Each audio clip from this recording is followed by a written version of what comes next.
The Hail Varsity Radio Saturday morning show, presented by the Nebraska Lottery. Strap yourselves in. Here are your hosts, Chris Schmidt. Y'all don't even know he was a virgin until he's 28, and now, roll tide. And Mark Cranack. Time has come for someone to put his foot down. And that foot is me.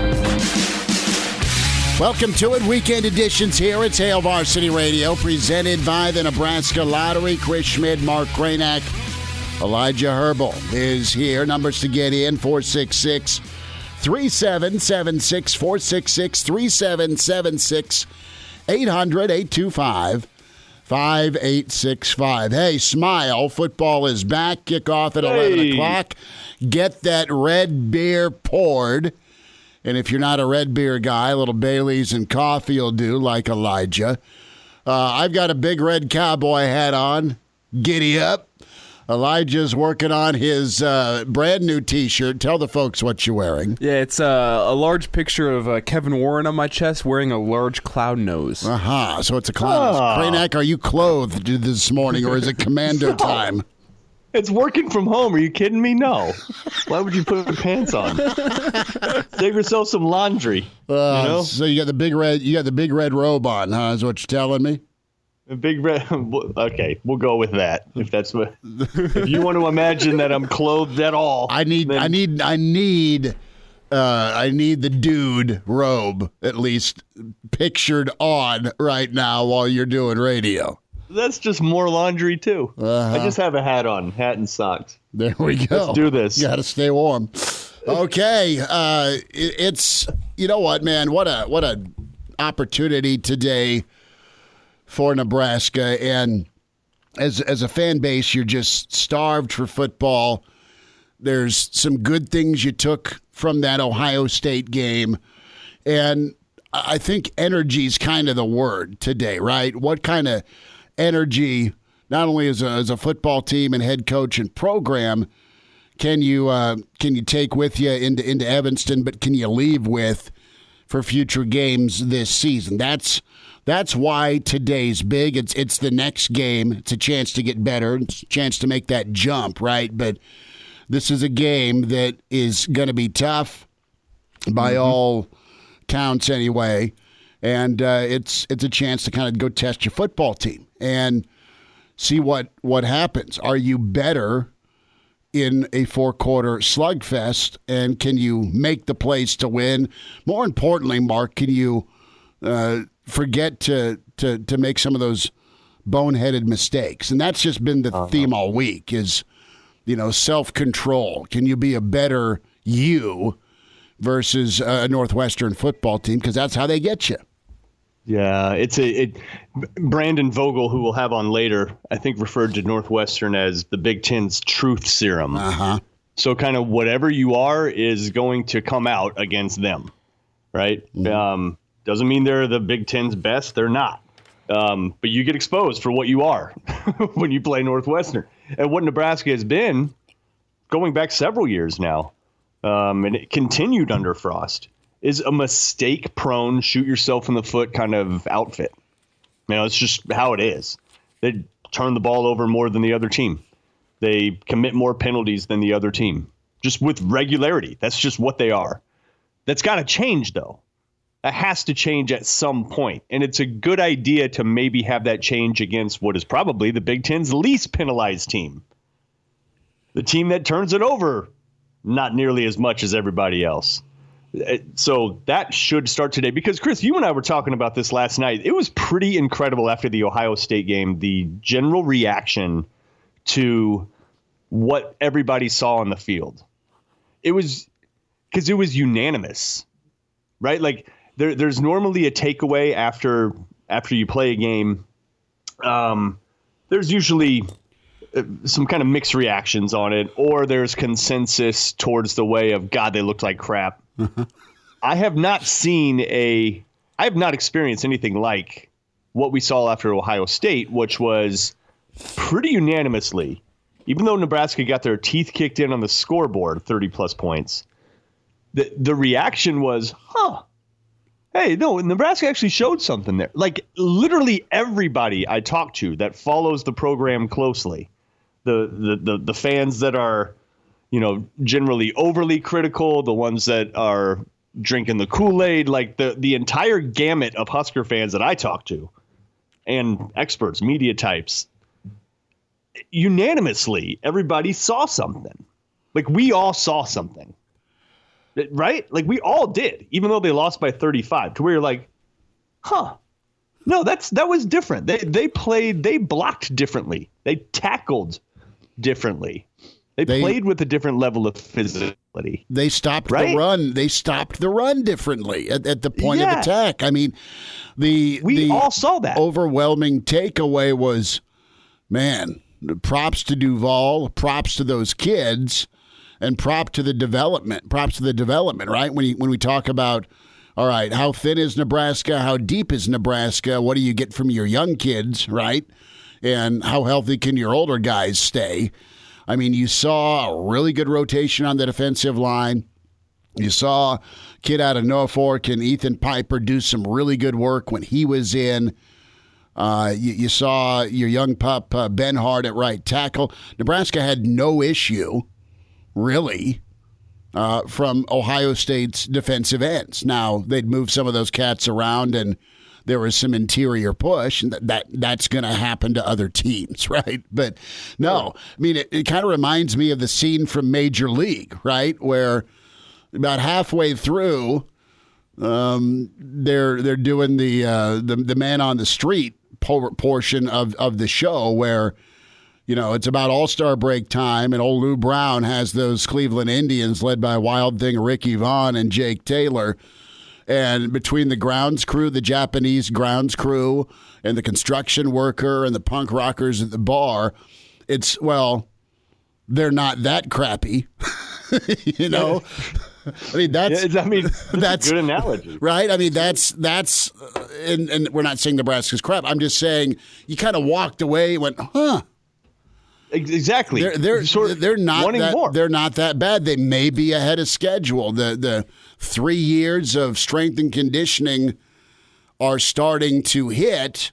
Now, what do you do from a standpoint of taking care of the football, right? What do you do from a standpoint of getting a threat downfield to open up your guy Wandale in the middle of the field?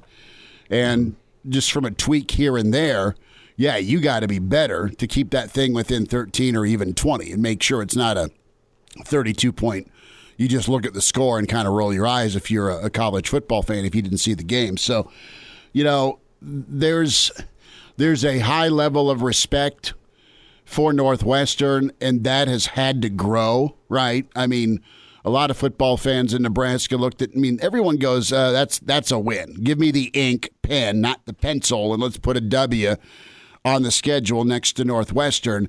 And then that's not been the case. Nebraska is 5-4 in 9 meetings. You look at how tight these games have been. These games test how good a program and how composed of a program you are, because you can't overlook them. You got to be as physical as they are, because they are very physical, and you have to play as smart as they are, and they develop the heck out of kids. And look at their linebacking core. They're incredible. I think Nebraska's got a real opportunity today to go to work, some body punches on that interior, just because where is Northwestern weak? Well, they're not weak on the interior of their defensive line, but they're not deep, right? And they just got done dancing with Iowa. I know it's a short and compacted season, but you play Iowa, now Nebraska comes in, let Juergens go maul, let Wilson, let Piper, let Farniok, let them go do their thing with some zone read or inside run in that A-gap, and just get the hammer, get the sledgehammer out, and go old school Nebraska and just punch away on the interior and watch that thing pop in the fourth quarter and mix in some quarterback run, because Nebraska's got some dynamic dudes that can carry the football, be it Adrian or be it Luke McCaffrey. So I think if Nebraska is as hungry as they have said they are, right? I mean, this attitude, this chip on their shoulder we've talked about all week. I think they go in laser focused. I think they go in pretty excited, and I think they handle their business. And I think if they handle their business well and take care of the football, I mean, they have better skill guys. They have better athletes. They could make this thing not so tense in the fourth quarter, but they still got to go do it, Mark. They can. It's there for them. Look, you got 3 senior linebackers in the Northwestern on the Northwestern defense, including Patty Fisher, who's probably going to be an NFL Fisher's guy. Been there 700 years. Yeah, I mean they're solid. They're good tacklers. So even as much as you want them to go to the body all game and punch it inside to try to wear out the defensive line, you're running into a wall of backers too, right? It's so those aren't going to be easy yards. And so how committed are you to that? Is Mills ready for that kind of workload with Tompkins behind him? Because you're going to get hit today. Today's going to be a hard hitting game. And it has the chance to be a pretty fast game too. Has a chance. And that's more or less dependent on, there's 2 things. Because I don't think in their core, Northwestern or Nebraska wants to throw it much. Look, Northwestern, dude, they run the ball probably more than anybody in the Big Ten. Just about. They do. I mean, it's 2-to-1 ratio. Yeah, it's. I think it's even north of 70%. So even more than a 2-to-1 ratio. You and your damn math this morning. I'm sorry, but they're not even. But they're not great at it. But they're committed to it. They just do it. They're not good at running. They're not. They're not a great running team. They're not going to bust off 50, 60, 70 yards. They don't have the personnel to do it. But they're committed to it. And they're going to keep doing it. So the clock's going to tick, right? And if Nebraska, even though, if Nebraska's just as committed to it, this thing could go pretty fast today. So your possessions, there might not be that many. You got to make sure you take advantage of them. Now, here's a couple X factors, though.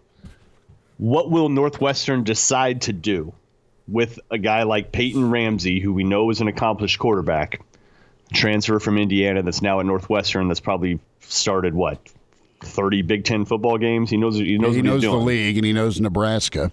Yeah, he knows what he's doing. What will they try to do? How, if at all, will their first half plans change, knowing that Cam Taylor-Britt is sitting out with the suspension for targeting in the last game, and with Deontay Williams out, which means we will see more of Quentin Newsome, Miles Farmer, Noah Pola-Gates, some combination thereof. Gifford, possibly. Yeah, maybe Gifford. Right. But you're going to see new, inexperienced faces. None of those guys are even close to household names outside of people that follow recruiting, because these guys they haven't participated a lot, right? They just haven't. Now Northwestern doesn't have a lot of guys that'll scare you in the receiving game, but if you're Northwestern with Peyton Ramsey, do you get maybe a little fancy with motions and try to overwhelm those guys assignment wise? Try to get them isolated at some point. Who knows? So that's a factor that you have to look out for. The other factor on Nebraska's side of the ball, Omar Manning makes his debut. Look, is he the second coming? Is he the guy? Is he that threat that Frost has been needing and wanting since Stanley Morgan left? That big receiver that also has enough speed to go deep, big enough to go over the middle. I mean, he was the number 1 JUCO receiver in America for a reason. Had a lot of recruiting attention on him. Hadn't seen the field yet because of whatever reason, but Scott Frost this week says he's ready to go. So Nebraska's all of a sudden got a very different profile trotting out at receiver. And there's Marcus Fleming. Is he ready to go? I'm interested in Alante Brown. He's a Chicago kid. I mean, you're coming home to play ball. And listen, you've had 2 weeks to get these kids up to speed. Reinforce that, dude, we need you. Second of all, we need you to be able to be on the field all the time, not just some of the time. Let's work on the last 2 weeks, what you're good at, what you're comfortable with, and then we'll feed you more on your plate, so to speak, once you get down some initial things. So there are some things base-wise, play-wise, and personnel setting that you can use these guys. Don't be afraid to use them. But in the same sense, these guys have needed to earn some trust where it's not, all right, this dude's all Big Ten one play. Oops, we just tried to run a bubble with Wandale and lost 7 yards type of, seesaw action with good and bad. So, yeah, you need to be able to – you recruited your butt off to get some of these elite skill guys.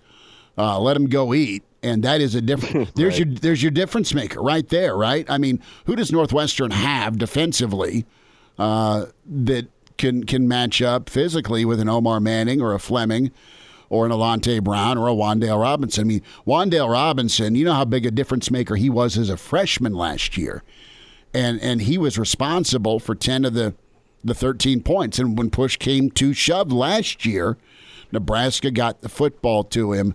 And he made the big play to get Nebraska set up in field goal range. Elijah, you want to jump in here real quick? Yeah, with this game today, what it's on to me, I mean, we're talking receivers, we're talking secondary, we're talking all this. It's line. It comes down to winning the line of scrimmage, and then secondary on top of that, it comes down to these linebackers.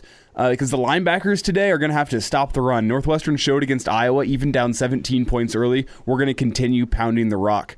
But Northwestern also knows, to Mark's point, that the Huskers are down in the secondary. So I expect to see a lot of run, but even on top of that, play action more than what we saw against Iowa. And that's going to fall down the linebackers to keep their eyes out of the backfield, to watch their keys, and to make sure that they drop into the pass. Because that's where Peyton Ramsey beat the Huskers last year, was those crossing routes, getting the Huskers linebackers in space, guarding a receiver, and that's why I think that this game is won or lost today. Is do those linebackers do a good job stepping up and filling the run, and do they do a good job getting back on play action and covering the pass? That's where it is to me. That's where the game's won and lost. Mark, a thought too with the having a Reimers healthy and ready to go today is huge. So it's not 60 to 80 snaps for Miller and Honus. But I loved the way Honus played. I love how he flew to the football. I thought Miller played a really good ball game as well. Me too. So I think Nebraska's linebackers are probably, again, a snapshot of game one against Ohio State. They're a step up, at least just how fast they are playing, how much understanding they have. And you put in a Reimers, who's kind of a special athlete, not quite a hybrid guy, but he is able to move pretty quick and has some twitch ability to go make some tackles. So, yeah, I think Nebraska's linebackers will be up for the challenge.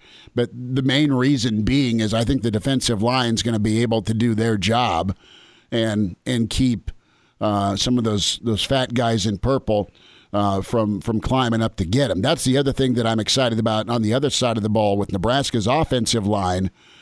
Can they hammer away enough at the Northwestern defense and then eventually get up to that second level? And think of how good and athletic Juergens is. Think about how Cam looked against Ohio State, right? And same with Piper and Bo and of course Farniak. Can Nebraska do their job on the line and then get up and just be physical against as good as Northwestern's linebackers are? Can Nebraska's offensive line get to those guys after that initial block on the line of scrimmage and get to the second level and neutralize those guys? I mean, Nebraska, having a guy like Juergens is just a godsend in a game like this when you need to find a way to get after the strength of that Northwestern defense, and that's the linebacking core. Well, and to your point, Cam Juergens, depending on how he eats and trains, could be a middle linebacker. I know, so, right? Right. So athletically, that he's tougher to deal with than a lot of offensive linemen. If you're a linebacker, a lot of offensive linemen slow enough that you can shed them, right? Mm-hmm. You can just kind of get them going one way, use their momentum to just avoid them.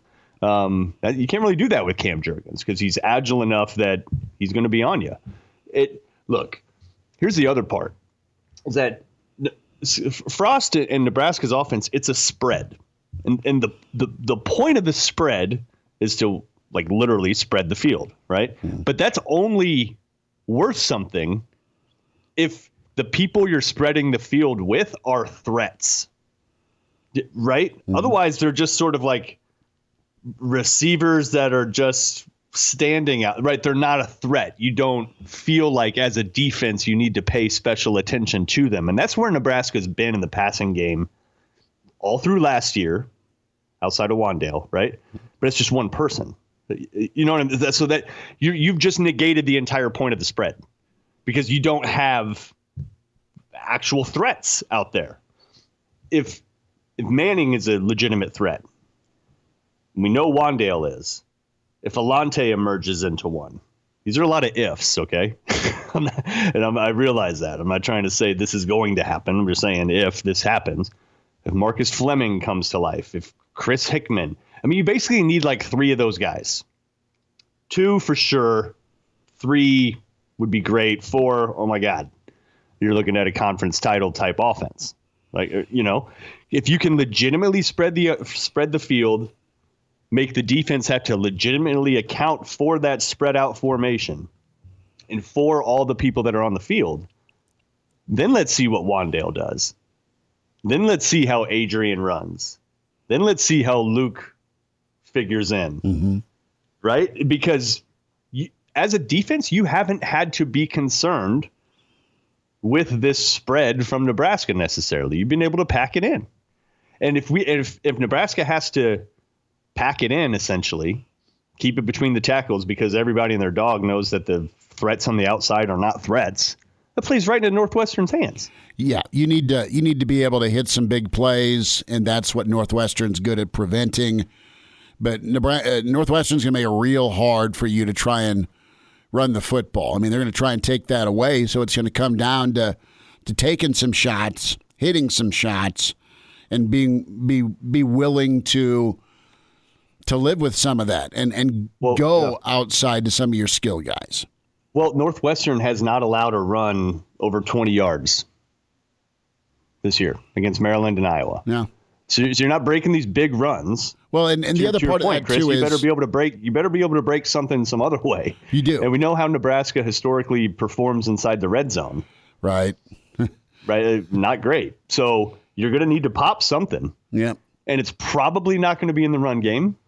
I mean, it's probably not. It doesn't mean you can't get yards, but you know, odds are stacked against you to be expecting, 20, 30, 40-yard runs. They haven't faced the personnel that Nebraska has. Maryland is Maryland. And then Iowa, it's notoriously slow starters as the season begins. I think Iowa's probably going to get stuff fixed by the time, late season rolls around. But right now they're or it could struggling. be a burning tire. I mean, it could be. A lot of racial tensions and weird stuff happening in Iowa City. But right, so you don't want to play into their hands to where the outside is no threat. You also don't want to expect that you're just going to be able to scheme these huge runs against a pretty salty, experienced defense. You're not going to fool 3 senior linebackers at Northwestern. Right? You're probably not going to be able to out scheme and fool them. You need to be able to actually spread the field. What you can do is you can line up a Patty Fisher on a Wandale. Yeah. And for as good as Patty Fisher is, he ain't covering Wandale in the open field. That ain't happening. Yep. Right? So, you need to be able to the spread has to actually be a spread. And they need to actually respect the weapons that are out there. So I think today we could see, for as much as we're talking about going to the body and I think that plays into Northwestern's hands. And I think if you see some names that you're maybe not used to hearing, if you start seeing those guys get involved early, that bodes really, really well for the rest of the game. Quick point before we get out of here is just along with that point, Mark, is with this spread offense is you can't get 3 and outs against this Northwestern team. Northwestern is going to wear you down. They're going to wear your defense down. And if you have to keep your defense out there for a long time today, it means bad things for Nebraska down the stretch. Yeah, you don't want them to wear out. I know it's game 2, but that's fair. A lot of snaps. You need to be able to take care of the football and put some drives together. Here's the lineup. We just kind of jumped into Nebraska Northwestern. Our rewind is up next, and we sit down with talented assistant coach for a lot of years at Nebraska, Coach Rick Kaczenski. 3 just marathon crazy games in his time at Nebraska against Northwestern. So we'll talk to Kaz about that trick and finding a way to beat a Northwestern team in a tight game. That's on the way. Brandon Vogel next hour. Gary Sharp. Cousin Dino is back with his prediction at 8:50. And this is the weekend edition at Hail Varsity presented by the Nebraska Lottery. Now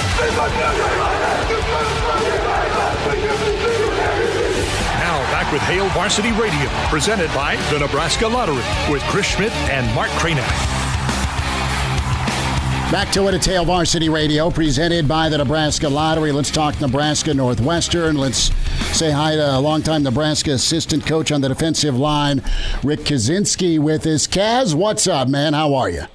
Schmidt, Rock, how you doing, buddy? Doing all right, good, man. Doing How's good. Things in Lincoln?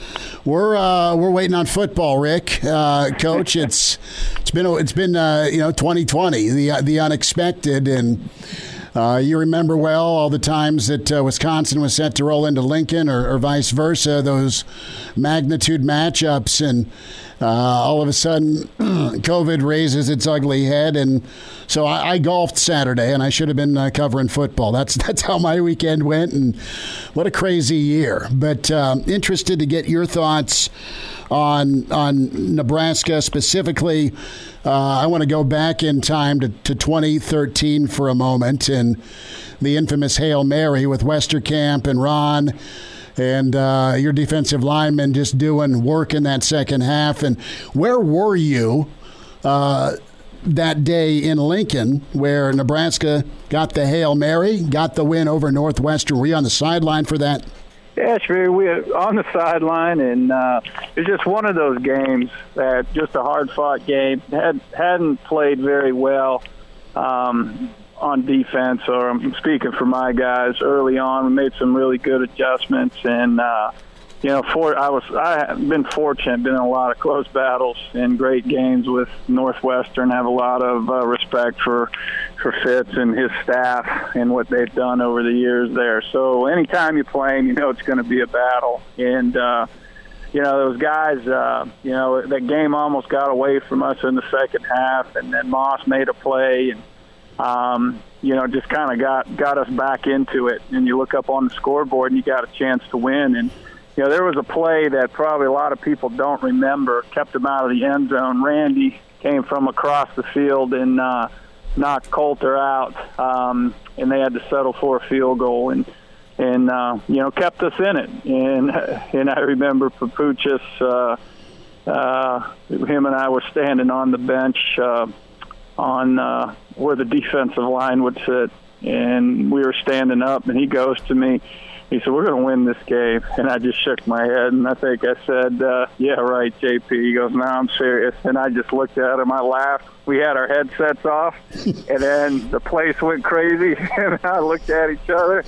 And you really, it was pretty euphoric, man. It was one of the great moments in my coaching career. That's for sure. And, anytime you're a part of that, whether it's for a championship, whether it's a win, it's just something that's ingrained with you. And remember, Norm Parker used to say, after we win, he said, go in the locker room and look at the looks on the players' faces. And I'll never forget that, after that game, that locker room, that sideline, that euphoria there for those few moments. Rick Kaczenski is with us, Hail Varsity Radio, talking Nebraska Northwestern, and I can hear Pooch saying, "Hey, we're going to win," and as long as he was calling his shots, let's go to the casino later, right? I mean, that's right. Yeah, I love Ron and I just Kellogg, but the odds were stacked against us. They were, but it'll go down as one of the best plays in probably the last 20 years in Husker football. I just remember the roar of the crowd too.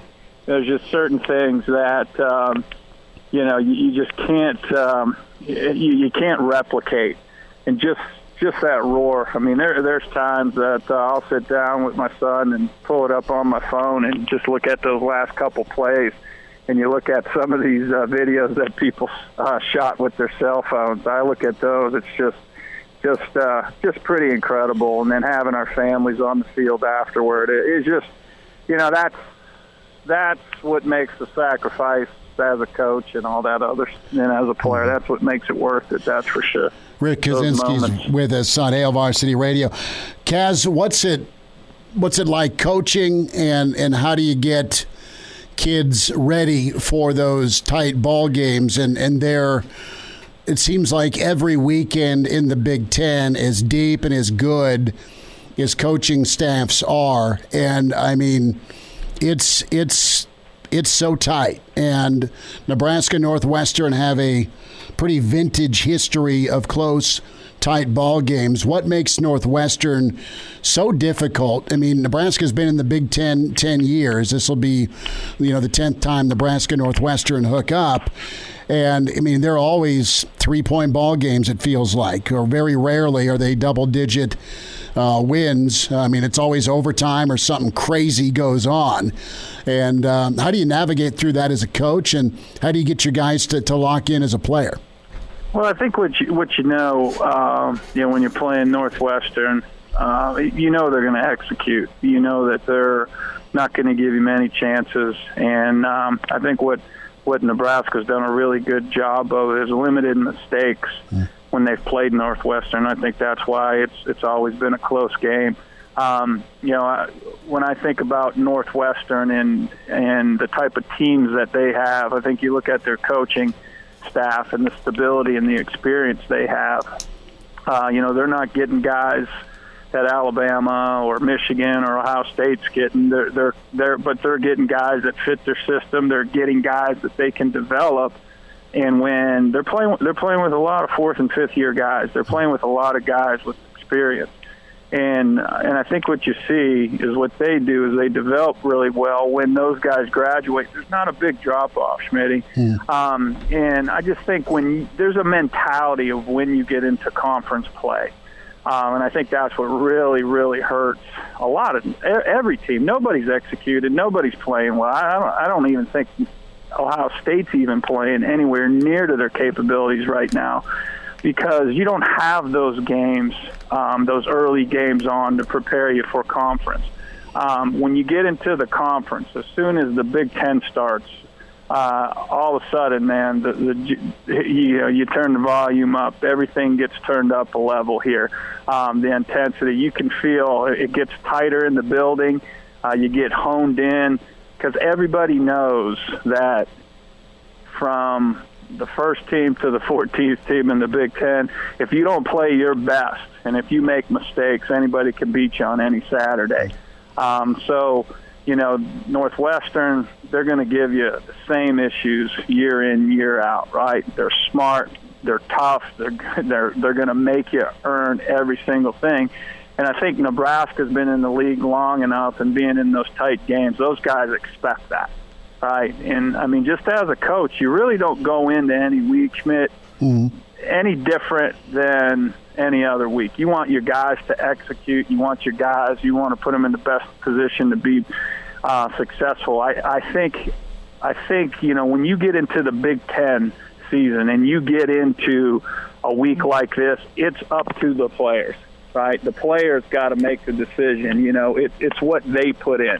Right, it's their approach during the week, how they're going to handle the week of preparation to put themselves in position to be successful. So the coaches' routines don't change. I think when you're looking at a week like this, and after coming off Ohio State, building on those positives, but when you get into the Big Ten season, man, it's what these players are putting in, and I think that's where you'll see the difference in the teams here as the season goes.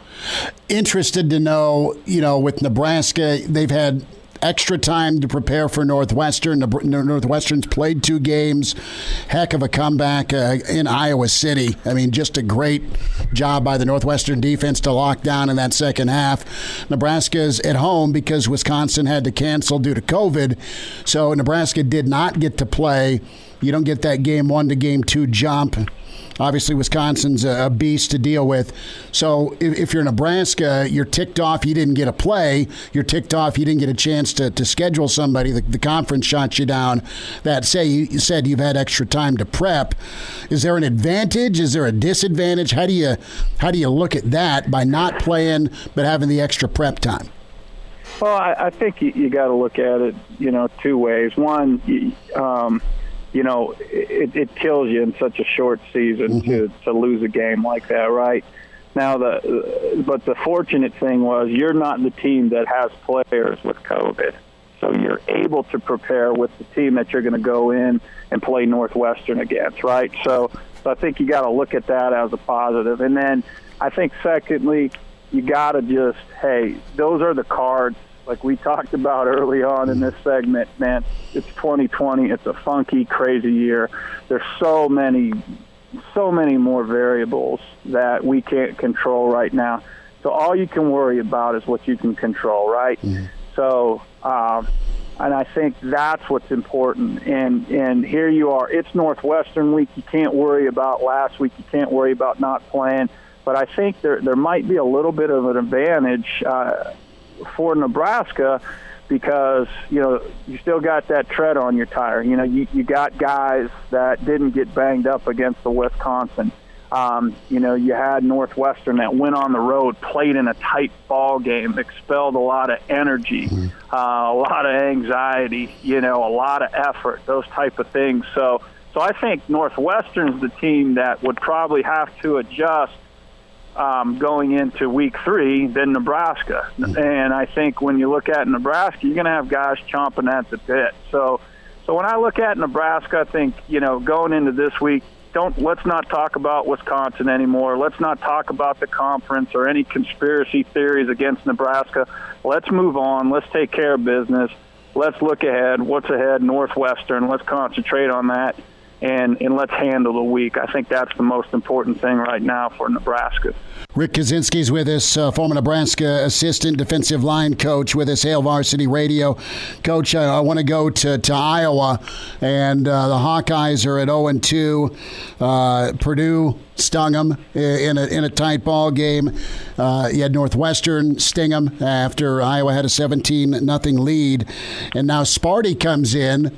And I think we're all kind of blown away that Sparty did that 180 from 7 turnovers against Rutgers to winning in Ann Arbor. This is a pretty dire game for the Hawkeyes, man. 0-3. 0-2's really rough, but maybe 0-3. I know they host Michigan State, but you want to talk about some swag. Michigan State's rolling into town feeling pretty good about themselves. Yeah, and you got a kid in Lombardi that's going back home to Iowa, West Des Moines Valley kid.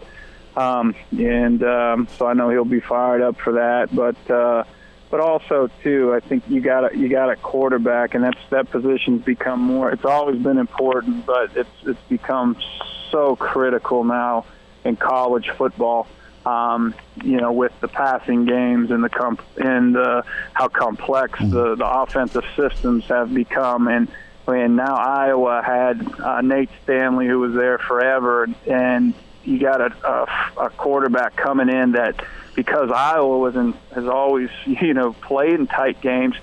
The kid didn't get any game snaps last year, and then you miss out on spring ball, and then you don't have those 3 games to start the season, to get your bearings. So I think that's what you're seeing with Iowa, but they got to figure out a way to generate points against Big Ten opponents. I think I saw a statistic where they haven't scored in the second half, I think, in 5 quarters in Big Ten games. So, they got to fix that.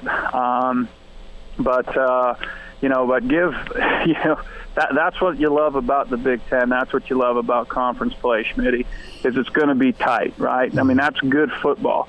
1-point games, 3-point games, a mistake here and there. I mean, that's that's what you live for. That's what you play for, and that's what you coach for. And as a fan, that's what you want to see. I mean, that was 4 quarters of entertainment. I think Iowa had 5 series with down 1 point, and Northwestern stopped them.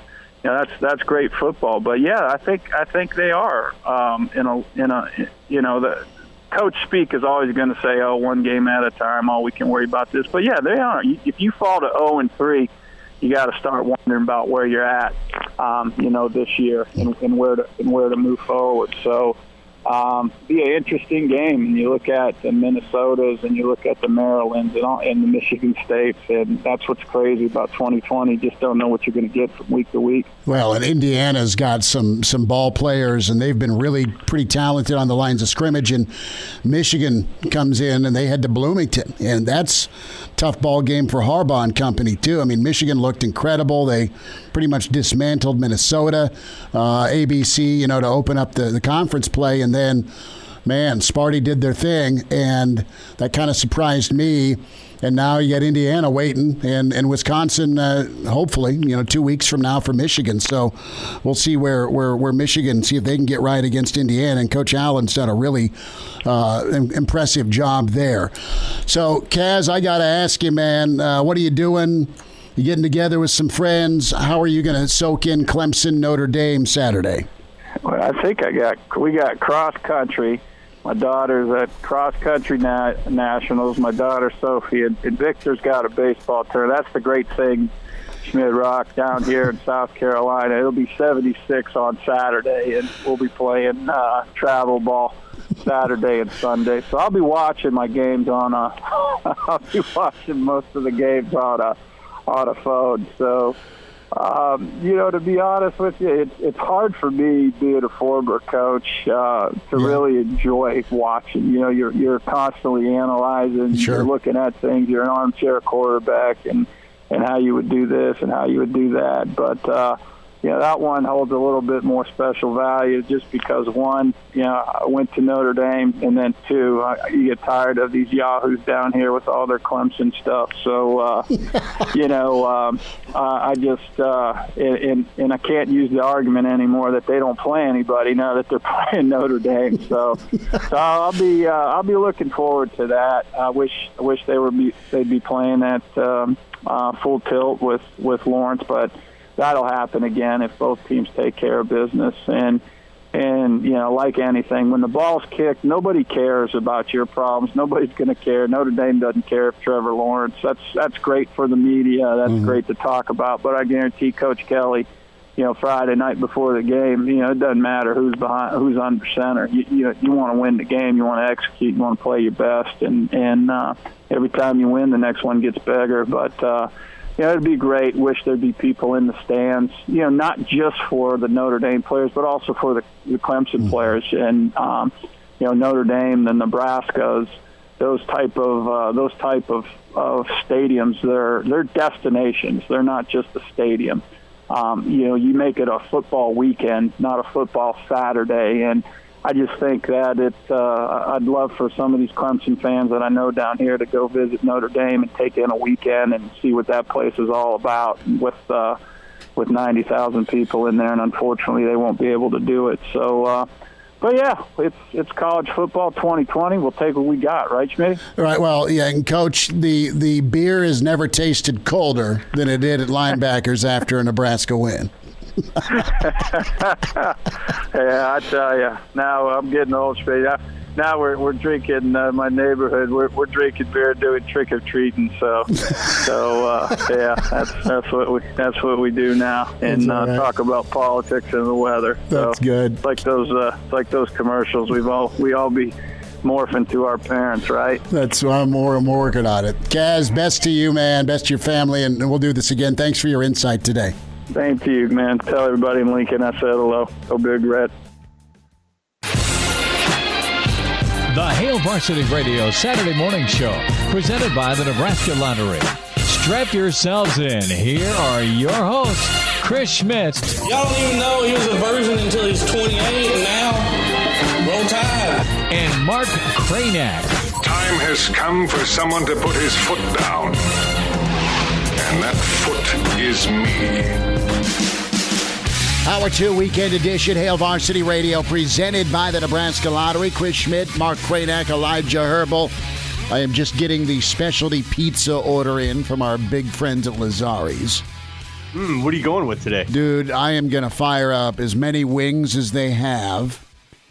And they do an incredible cheeseburger pizza. This is not a paid endorsement. I'm hungry. Do they do like a mustard ketchup base? Yes. And when they do a cheeseburger pizza, it is legend.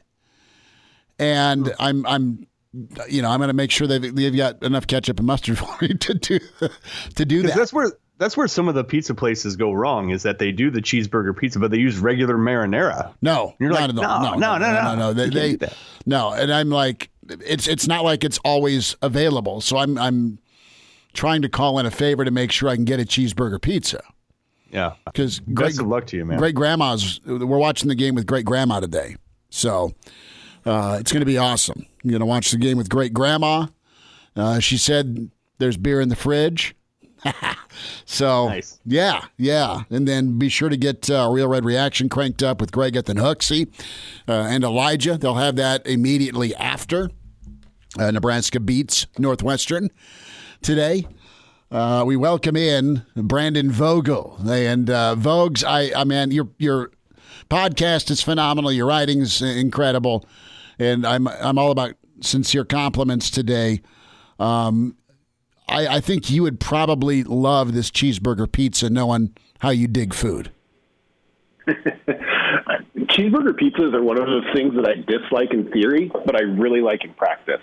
And Mark nailed it. If you got to do some sort of ketchup and mustard sauce. I particularly like it when they include pickles on on the topping, a nice chopped pickle. So I'm there with you. I haven't found a local purveyor for me who does it quite well enough, so it feels like even more of a special treat. Well, you know what I can't deal with?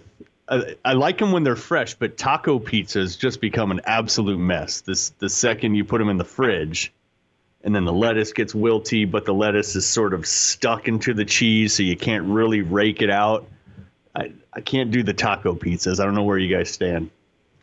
Taco pizzas are good, but I'm going to go probably with the cheeseburger pizza.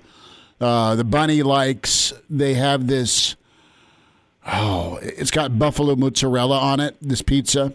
There you go. With a little bit of, what's the sauce on top? I don't know. It's dark and it almost looks like you're pouring. Balsamic. Yeah, thank you. The margarita pizza, we crush that. And it's, that's her go-to over there. So, but you can't be throwing lettuce on. Half the thing with pizza is the leftovers. It is, and I'm not a taco pizza. Your leftover is. And I don't know about you guys, and we'll get to football, I promise. But I just don't do a lot of lettuce on my tacos anyway. I mean, that's like I skip that. Yeah, I'm a never tacoer when it comes to pizza. I love tacos, of course. That's the insane not to. But taco pizza, that's just not a combo that works for me. No. Just as a quick aside, have you guys seen those Pizza Hut ads that are like, hey, if you don't like your delivery of hamburgers and tacos, get a taco pizza or a hamburger pizza. And if I'm like, hey, I'm feeling like a taco sounds good, it's Tuesday, and someone brought me a taco pizza, they'd get punched in the face. Yeah, because there is nothing like, oh God, it's only Tuesday, especially this Tuesday, and there's nothing like pizza and I should say beer and tacos. That was my freaking go-to while I'm waiting on Junior to get done with basketball Tuesday. I need 5 tacos and 3 beers. Go. And now, are you talking about like gringo tacos or authentic real tacos? I'm talking about the small double corn tortilla and some cilantro. Well, it wasn't. It was something I could have made at home. Somebody made it for me at a local watering hole, and it was well spiced meat. I had a little tomato, little taco sauce, a little cheese, a little jalapeno. I'm a big. That's okay. Big Gringo black olive guy. I didn't have the black olives I needed, but it was okay. And it was olives on a taco. Oh, absolutely! It's heaven. What's wrong with people? I had a lot of respect for you before that comment. Well, I'm glad after 25 years of debauchery, it took Black Olives to ruin it. Let's get into Northwestern.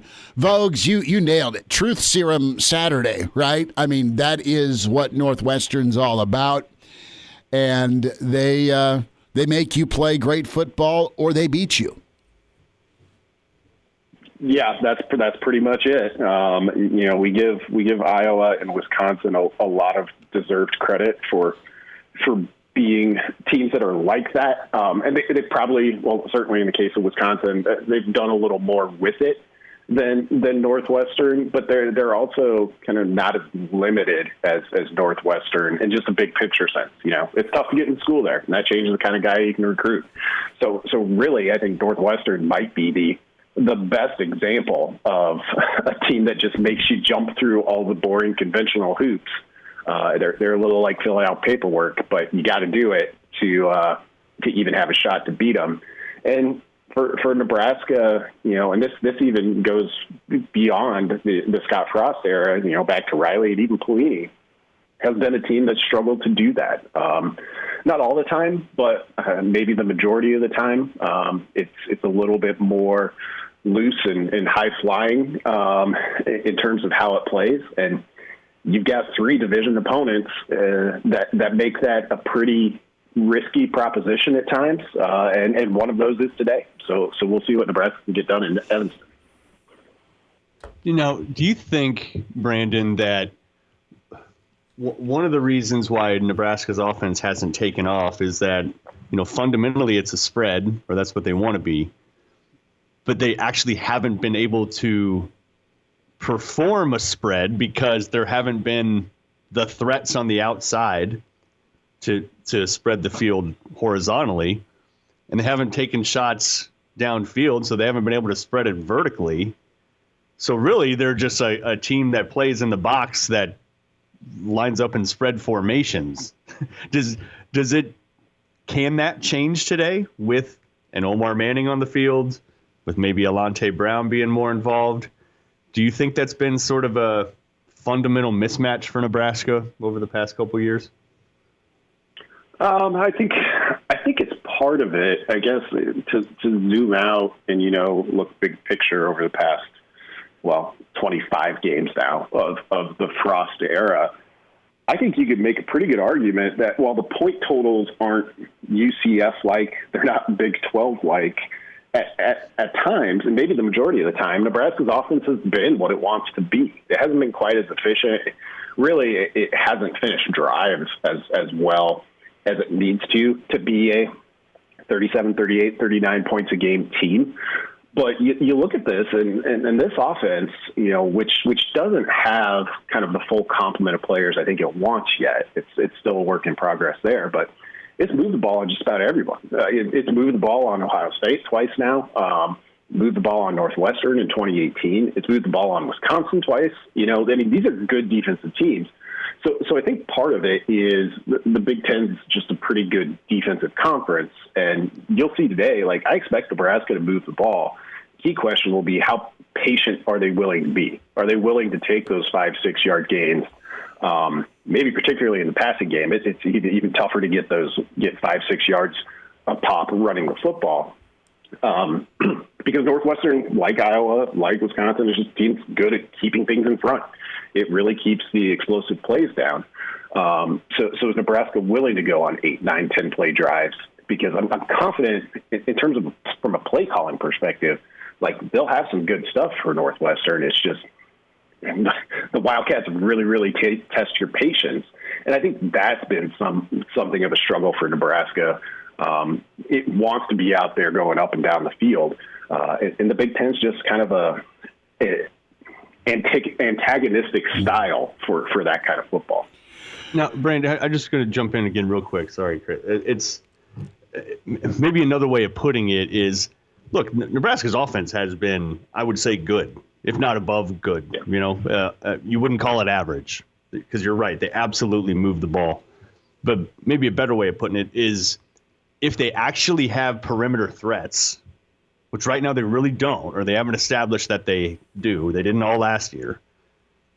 does that unlock Nebraska to where it's like, okay, this team's been moving the ball forever, but they just haven't been able to finish because there's not enough threats. And as a defense, you don't actually have to defend the entire field. You don't actually have to do it because they don't have enough threats.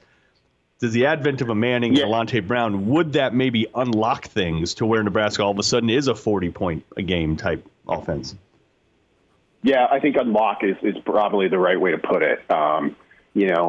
2018, particularly the second half of that year, might be the best example we have yet. And I don't remember off the top of my head what Nebraska averaged points-wise over those last 6 games. But you had Stanley Morgan and you had J.D. Spielman as a secondary option at wide receiver. And I think where you really saw it working is, well, when did Nebraska's run game look the best? And it was then.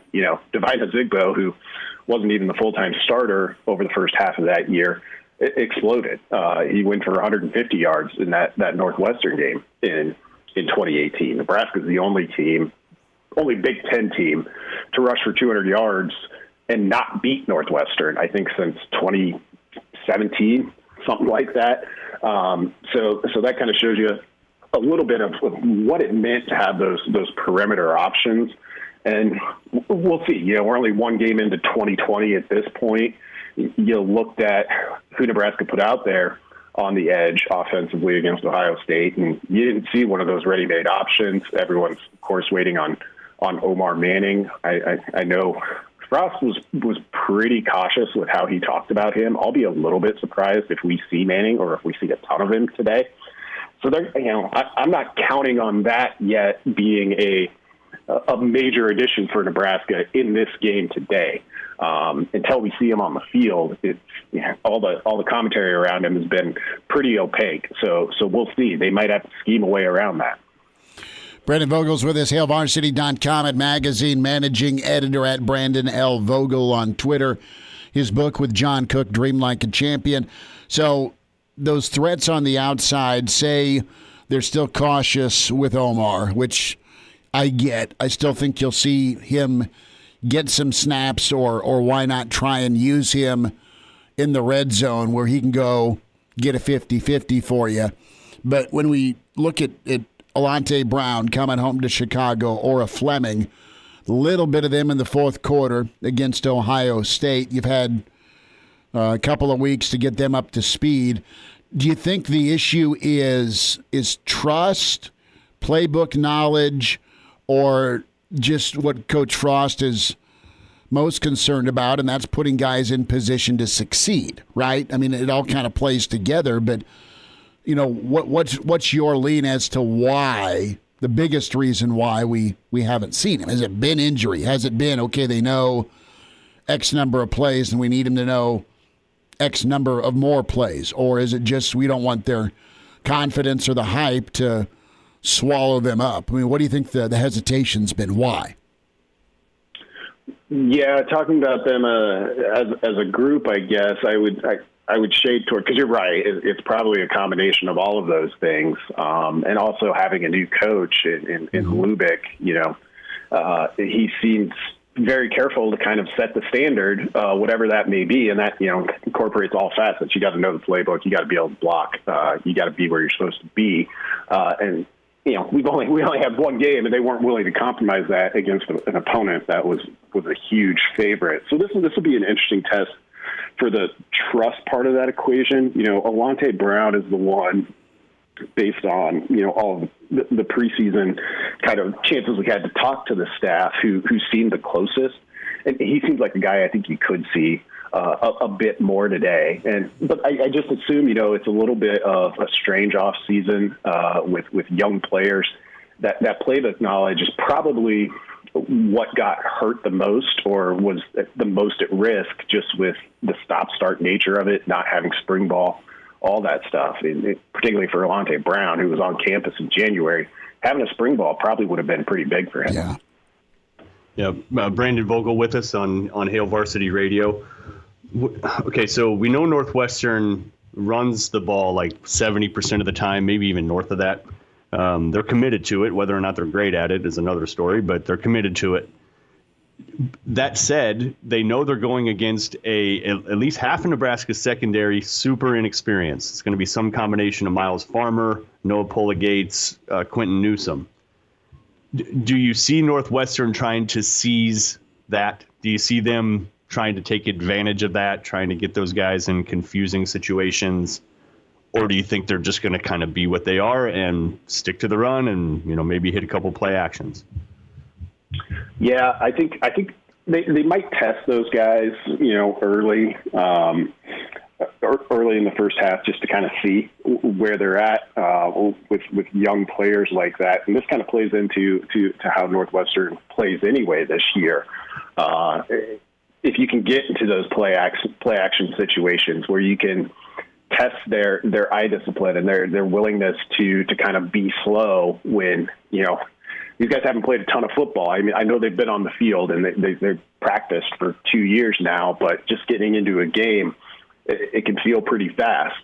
So you can test their patience a little bit and make sure they're sound on every play. But for the most part, like the run pass splits, as you mentioned for Northwestern, are kind of off the charts. They are 70% run team, and that's averaging 4.1 yards per carry, which is pretty average. It's almost exactly what they were at a year ago. So it's not like the run game has improved drastically from last year, but they have a competent passing game. And last year's passing game for Northwestern was the definition of incompetent.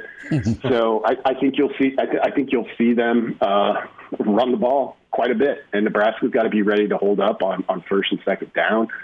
Based on what we saw against Ohio State, I like its chances to do that. The key for me is going to be those third downs where Northwestern is generating most of the value for itself offensively. It gets into short yardage situations a lot by kind of remaining committed to the run, even if they're not popping off for big gains.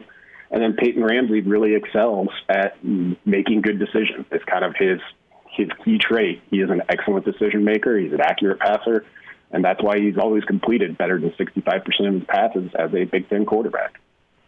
Vogues, I know you wrote about it, but real quick, just third down is so huge, right? And Ohio State did their thing specifically in the run game with the scramble, and Nebraska did their job a lot of times on first and second down, right? It was third and long, and that's just a double killer where not only do they get it on you, but they had quite a distance to go. And when you have a guy that's mobile, that's an issue.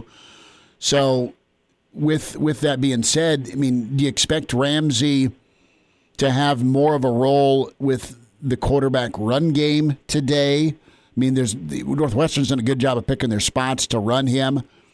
And when it comes to third down, I would get him out of the pocket, right? I mean, don't let him just sit back there. Let him do some rollouts where it might be a run pass option. I mean, who's the guy you sick on him? Do you spy it? Do you just as a group defense try and contain it? What's the best philosophy here to make sure you're good on third down? Yeah, make sure it's 3rd and 8 or worse for sure, but just don't get burned and demoralized on 3rd and 8 when he goes and scrambles for 9. I mean, who do you kind of circle on the defense to help keep that down?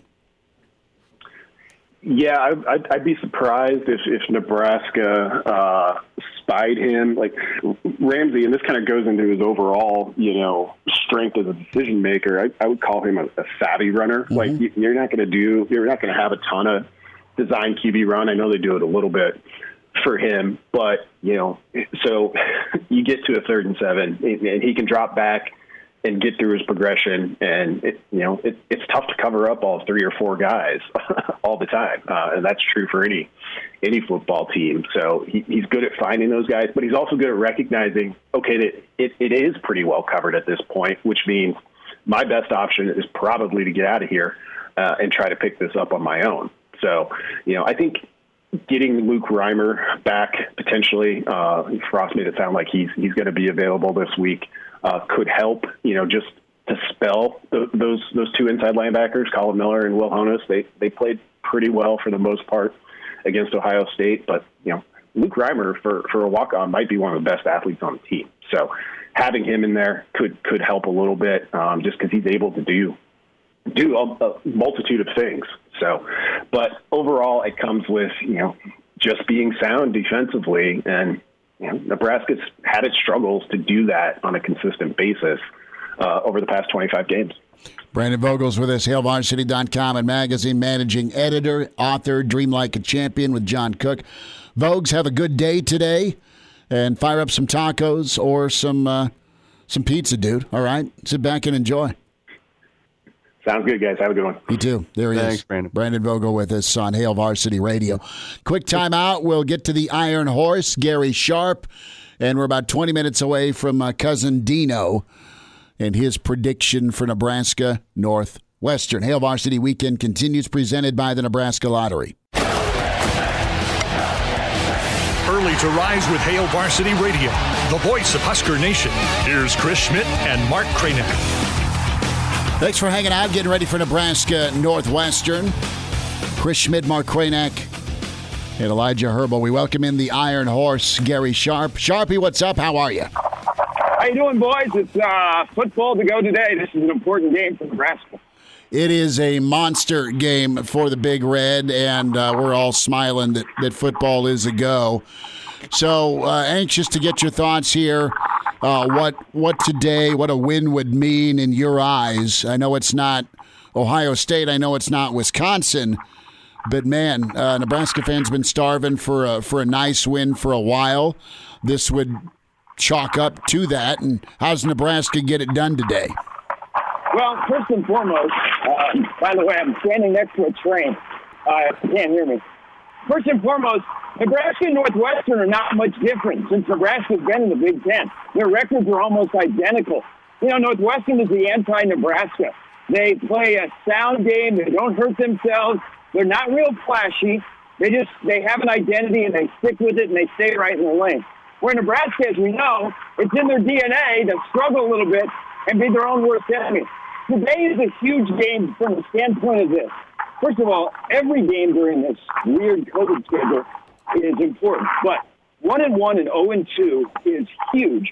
First of all, if you are a program where you think you know where you're going, you go on the road and you win games like this against teams that you were perceived to be better than. And Nebraska, when you looked at the schedule, you're like, okay, that first 4-game stretch, even if you go 1-3, that win better be Northwestern.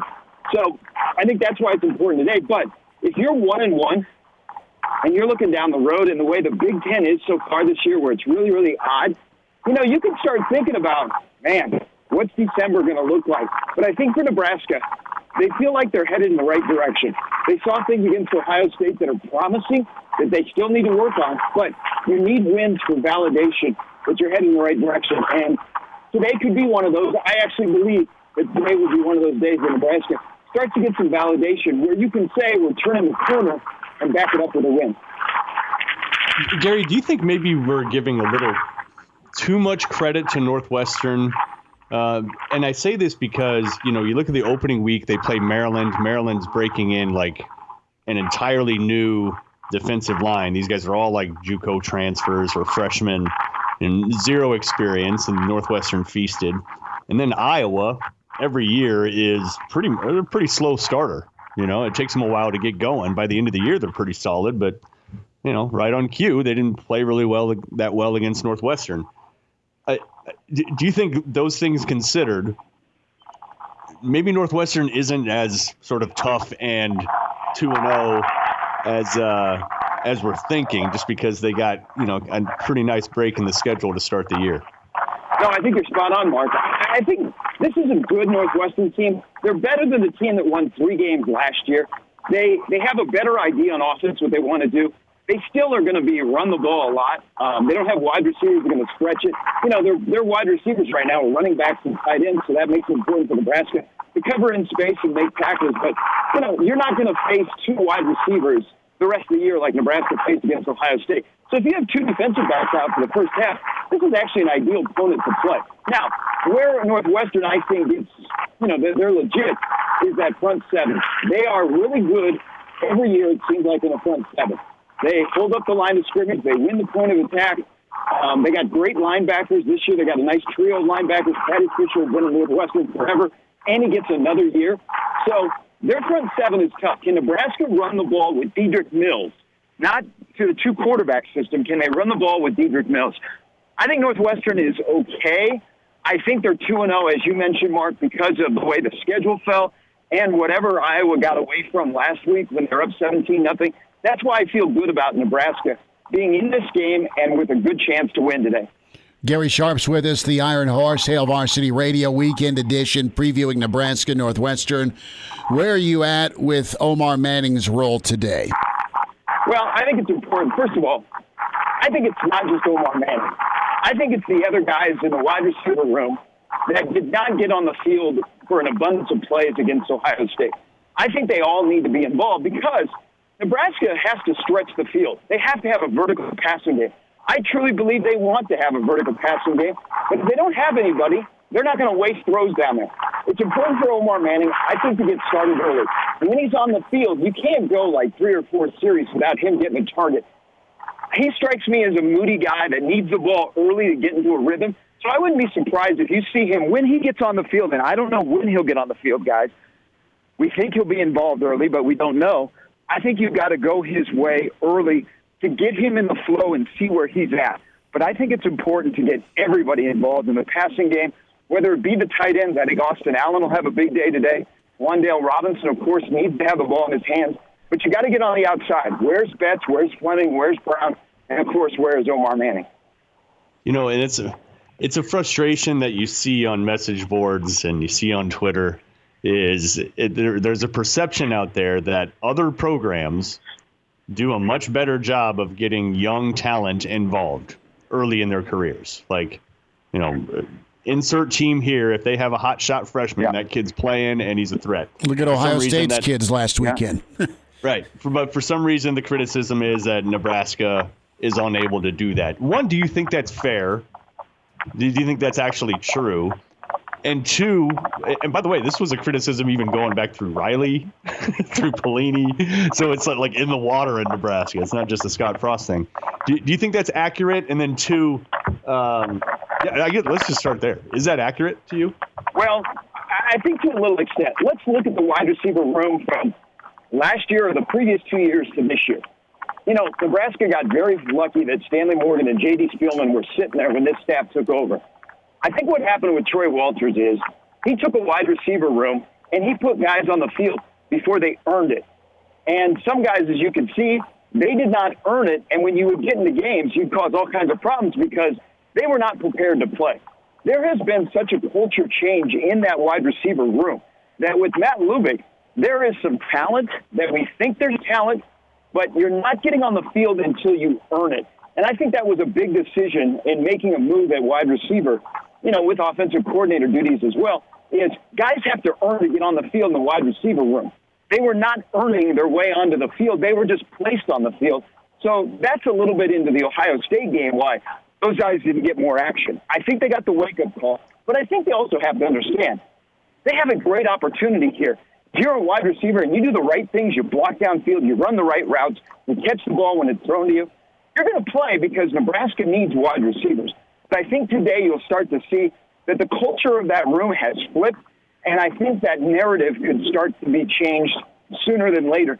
It has to be. It also has to be those young wide receivers need to develop early, so we're not sitting here a couple of years into their stay in the program and going, whatever happened to Nance in Houston?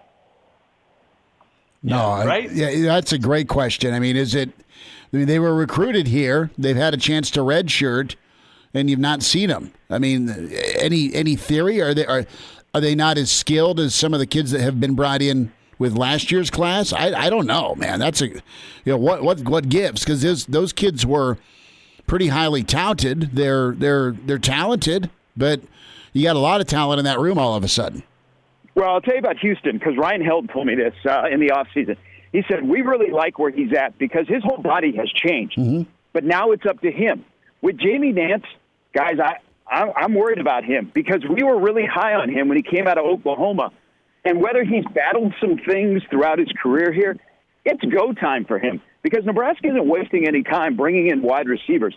if you're not doing the job at that position in your first couple of years, they've already moved on to the next guy. So I think as we see the next couple of weeks unfold, Jamie Nance, that's pretty important because, guys, everybody can come back and they get another year of eligibility, but are you going to want to come back if you're not going to be a frontline guy and you're not making progress when you go into year 3 in the program?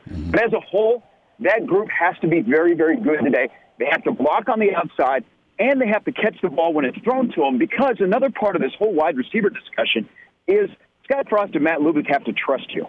And if they don't trust that you're going to catch the ball when it's thrown your way, you're not getting the ball. You're not going downfield. And so I think that's why they try and get guys started early today. If they make some plays in the passing game that are 10 yards down the field, 20 yards down the field, I really think Nebraska's got a chance to have a big day offensively. And to do that, yeah, I think you have to be a little patient today, though, don't you think? I mean, Northwestern hasn't given up a run over 20 yards, so you're not going to pop a lot. And then we've just spent almost this entire segment talking about Nebraska's struggles to find perimeter threats. It kind of feels like a game you have to be pretty patient in, doesn't it? Well, yes and no. Do you want to play Northwestern's game? That seems like when Nebraska has struggled with Northwestern, they've gotten lulled into that game where it's just kind of hunting back and forth battle, a field position battle. There's not a lot of big plays, and the next thing you know, it comes down to the last second. I think Nebraska today, just for the confidence factor, and they've had some time off, so you might see some new schemes, I think they want to get rolling early. If you look at 14 and 16, when Nebraska went to Evanston, Nebraska played really, really well, and the game wasn't close because Nebraska got off to a really good start, and they were dynamic on offense. Now, I understand a lot of the personnel and the coaching staff is all entirely different, but I think Nebraska doesn't want to play Northwestern football today. I think Nebraska would like to big plays, score quick, not get into where they have to drive 16 plays, 80 yards, stay on the field on third down. Because I don't know if Nebraska mentally against this Northwestern team is equipped to do that and have success. Gary Sharp's with us, the Iron Horse, Hail Varsity Radio, Nebraska, Northwestern. Let's flip it around to that topic of Northwestern's game. They're going to run the football, and they're going to run the football some more. Are they going to ask Peyton Ramsey to manage, again, a third straight game? Or are they going to let him loose a little bit and use some of his athleticism based on what he was able to do to a Nebraska defense a year ago? And I know it's a new team, a new year, and Nebraska looks quite a bit better, specifically in the front seven defensively. But what should we expect or plan for with Ramsey at the helm for Northwestern, because that's a huge difference maker for them this year offensively? Hey, can we pause just a moment here? How overrated was Hunter Johnson as a five-star quarterback at Clemson that transferred to Northwestern? Yeah. I mean, where is he? But with Peyton Ramsey, he was really good last year against Nebraska, and he had all those offensive weapons. You're right, Schmidt. They hadn't asked him to do a lot in the first 2 games with a brand-new offensive coordinator that wants to run a little bit more of a pro-style offense. But the bread and butter for Northwestern is the quarterback handoff game. I think I still have visions of Clayton Thorson running down the middle of the field in 2015 and Banderas chasing him. I can see that with Ramsey today. But Nebraska has an advantage. They're going to play a different coverage scheme. They're not going to give as much cushion to the wide receivers, so they're going to jam guys at the line of scrimmage. So they're going to force Peyton Ramsey to make plays today in the passing game more than his legs. You don't want him out there running. But I think in this game, guys, it's pretty simple. It comes down to third down. If Nebraska can get off the field on third down, they're going to feel really, really good. Because Northwestern right now is making a heyday. You look at the Iowa game, when Iowa got completely out of their lane and threw the ball air Hawkeye 50-plus times, what did Northwestern do? Northwestern stayed with a game plan. They had these methodical Northwestern drives where they converted third downs, whether it be, and they're demoralizing. Think about when Nebraska has struggled with Northwestern. You come up on third down and 8. What does Northwestern get? They get 8 yards. They don't get 12 yards. They don't get 15. They get 8, and you go, oh, geez, here we go again. So third down will be very important for Nebraska on defense, but they got to keep Ramsey in the pocket. They got to collapse that pocket. And I think you'll also see today more of Jordan Riley. I think Jordan Riley is healthy. Look for him in the middle of that line of scrimmage. But that front seven was pretty good against Ohio State. They need to be good again today, especially that trio of linebackers. And having Reimer back will help out as well.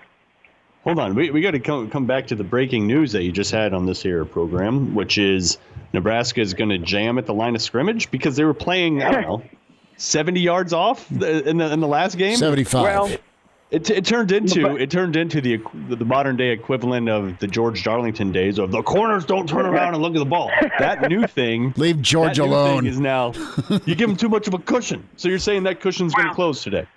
Well, they didn't want to get beat over the top. There was such a fear going into that game that Nebraska was going to give up these 30-yard completions over the top, and Ohio State was going to blow their door off. So Nebraska went with the philosophy of let's give them some cushion. We'll take the 10 to 15-yard completion, but let's keep everything in front of us because we have so much respect for those wide receivers. I think today you'll see a different game plan where defensive backs, of course, are going to have to play better, especially the safety play. But I think that's where linebackers will be more active. And you won't, and their whole thing is not to have wide receivers just running all over the place. But these guys that have wide receivers from Northwestern, it's not like they're going to sprint down the field on a fly pattern and beat you like Ohio State's world-class wide receivers would. Sharpie, last thought. I want to go to high school for a second. Your reaction to Bell West Kearney last night. What a call, what a game by Kearney. Brandon Kuhl of Kearney is one of the best coaches in the state. They are well coached. They're a tough team. I said they were a tough out. And that game probably should have gone to overtime. Bell West had the bad snap and the missed extra point after they scored in the waning seconds of regulation. What a wild game. Great for Kearney. That's a really good football program. Disappointment for Bell West, but guys, let's be honest. We've watched a lot of Class A football this year. I don't know who's beaten Omaha West Side. They've got a really, really good team. And I will tell you this. I think Cole Payton, their quarterback, is the best quarterback in the state. I think he's going to be the player of the year. Here's something that has developed. I would take Kobe Bretz right now over Avante Dickerson. Okay. Nebraska hit a home run with Bretz. He's still a little bit raw, but he's one of the best athletes right now in the state of Nebraska. But I think Westside at the end of this month in Lincoln will be the state champ. They're really good. They are incredible. Saw them last year. Saw them a little bit this year. They are fantastic. East is a good squad, and they put up some points last night, and just not enough, obviously, with that West Side squad. But down to the semis next weekend. Sharpie, have a great day, and thanks for your insight and time as always, man. Thanks, guys. It should be a great game. There's a huge difference for Nebraska from 1-1 to 0-2. Absolutely. Ooh. Big time. Oh, yeah. Sharpie, be good, partner. We don't need DEF CON. No, I mean, I don't want to. I'm tired of DEF CON. People are ready to just they want to see a win. They want to see some progress, and they want to see Nebraska back on the field and kind of raise that W flag, right? Since we're not far from Wrigley, so give us a ray of light here. You know, pandemic, forthcoming lockdown. Speaking of sunshine, we will head to the Big Red Den of cousin Dino. Dean Schmidt, the biggest Nebraska fan you'll ever want to know, is standing by shortly with his prediction as we wind down a weekend edition of Hail Varsity Radio presented by the Nebraska Lottery. Glad to have you back. Yes, sir. You heard me right. Here are the guys, Schmidt and Kranak. Well, Hector, here's the game plan. You're going to bring us 2 absolute martinis. You know how I like them, straight up. And then precisely 7.5 minutes after that, you're going to bring us 2 more. Then 2 more after that every 5 minutes until one of us passes out. Excellent strategy, sir. Pace yourselves on the martini intake today, but get a red beer poured. It is the weekend edition, Hail Varsity Radio. Chris Schmidt, Mark Kranak, Elijah Herbal. The biggest Husker fan you want to know is cousin Dino. Dean Schmidt joins us for his prediction. Cousin Dino, it's awesome to speak with you again. Wisconsin and COVID hosed us last weekend, so there was no segment. It is Nebraska Northwestern. How are you? Well, I'm great. I'm very excited to get to the point where we start this ball game, and just wondering if we could do this call, after the first quarter. I could be a little bit more accurate. Well, I know you're all about accuracy. You're no stranger to games of chance, my friend. And so I'm just asking you to call your shot. What do you think happens? Is Nebraska 1-1 after today? Well, I'm certainly going that way. Nebraska showed up against Ohio State. We saw some things we liked, and the future seemed bright. But how soon is the future? Is it today? I think so. Then we had to live through Badgergate, and I think the whole world knew we wanted to play. Certainly from a fan perspective, we wanted to see our guys.